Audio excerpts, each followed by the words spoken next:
ತಾಯಿಗೆ ಬೇಡವಾದ್ಲ ಮಗಳು.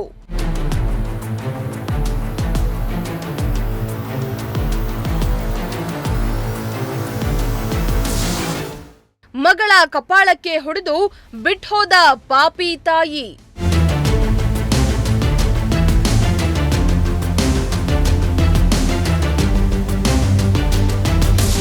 ಪ್ರಪಂಚದಲ್ಲಿ ಕೆಟ್ಟ ಮಕ್ಕಳು ಬೇಕಾದ್ರೆ ಇರ್ತಾರೆ, ಆದ್ರೆ ಕೆಟ್ಟ ತಾಯಿ ಎಂದಿಗೂ ಇರೋದಿಲ್ಲ. ತನ್ನ ಸರ್ವಸ್ವವನ್ನ ತನ್ನ ಮಕ್ಕಳಿಗೆ ಅರ್ಪಿಸುವ ತ್ಯಾಗಮಯಿ ಅಂದ್ರೆ ಅದು ತಾಯಿ. ತನ್ನ ಪ್ರಾಣವನ್ನ ಪಣಕ್ಕಿಟ್ಟು ಬೇಕಾದ್ರೆ ಮಕ್ಕಳ ಪ್ರಾಣವನ್ನ ಉಳಿಸುವ ಮಹಾತಾಯಿ. ಆದ್ರೆ ಇಲ್ಲೊಬ್ಬ ಪಾಪಿ ತಾಯಿ ತಾನು ಹೆತ್ತ ಮಗಳನ್ನ ಕಪಾಳಕ್ಕೆ ಹೊಡೆದು ಬಸ್ ಸ್ಟ್ಯಾಂಡ್ನಲ್ಲೇ ಬಿಟ್ಟು ಹೋಗಿರೋ ಅಮಾನವೀಯ ಘಟನೆ ಗುಬ್ಬಿ ಬಸ್ ನಿಲ್ದಾಣದಲ್ಲಿ ನಡೆದಿದೆ.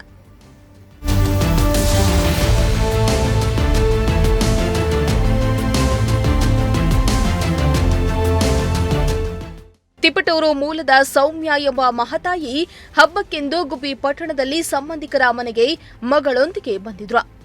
ಹಬ್ಬ ಮುಗಿದ ಬಳಿಕ ಇಂದು ಊರಿಗೆ ವಾಪಸ್ ಹೋಗುವಾಗ ಮಗಳ ಕಪಾಳಕ್ಕೆ ಹೊಡೆದು ನೀನು ನನ್ ಜೊತೆ ಬರ್ಬೇಡ, ಎಲ್ಲಿಗಾದ್ರೂ ಹೊರಟೋಗಂತ ಬೈದು ಬಸ್ ಹತ್ತುತ್ತಾ ಇದ್ದ ಮಗಳನ್ನ ದೂಕಿ ಹೋಗಿರೋ ಹೃದಯ ವಿದ್ರಾವಕ ಘಟನೆ ನಡೆದಿದೆ.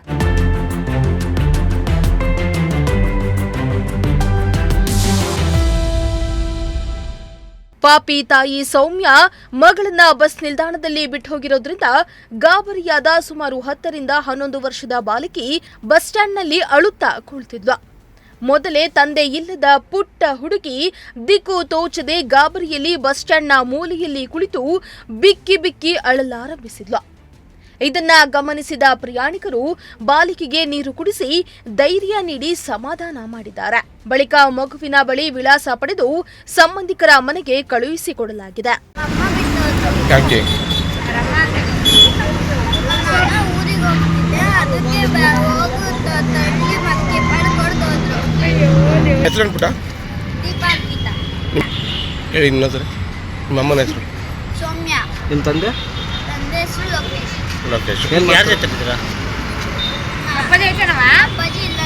ಇಲ್ಲಿಗೆ ಏನಕ್ಕೆ ಬಂದಿದ್ರಿ?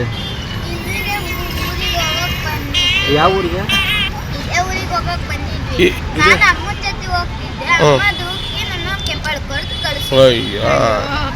ಬಸ್ಸಲ್ಲೇ ದುಃಖದ್ರಾ? ಯಾರು ಬಂದಿದ್ರಿ? ನೀವು ನಿಮ್ಮಮ್ಮ ಇಬ್ಬರೇ ಬಂದಿದ್ರಾ? ಅದೇನೇ ಇರ್ಲಿ, ಹೆತ್ತ ತಾಯಿ ತನ್ನ ಮಗುವನ್ನ ಒಂಟಿಯಾಗಿ ಬಸ್ ನಿಲ್ದಾಣದಲ್ಲಿ ಬಿಟ್ಟು ಹೋಗಲು ಅವಳಿಗೆ ಮನಸ್ಸಾದ್ರೂ ಹೇಗೆ ಬಂತು? ಆಕೆ ನಿಜಕ್ಕೂ ಆ ಮಗುವಿನ ಹೆತ್ತ ತಾಯಿನ? ಸಮಾಜದಲ್ಲಿ ಇಂತಹ ತಾಯಂದಿರು ಇದ್ದಾರಾ ಎಂದು ಪ್ರಯಾಣಿಕರು ಬೇಸರವನ್ನ ವ್ಯಕ್ತಪಡಿಸಿದ್ದಾರೆ.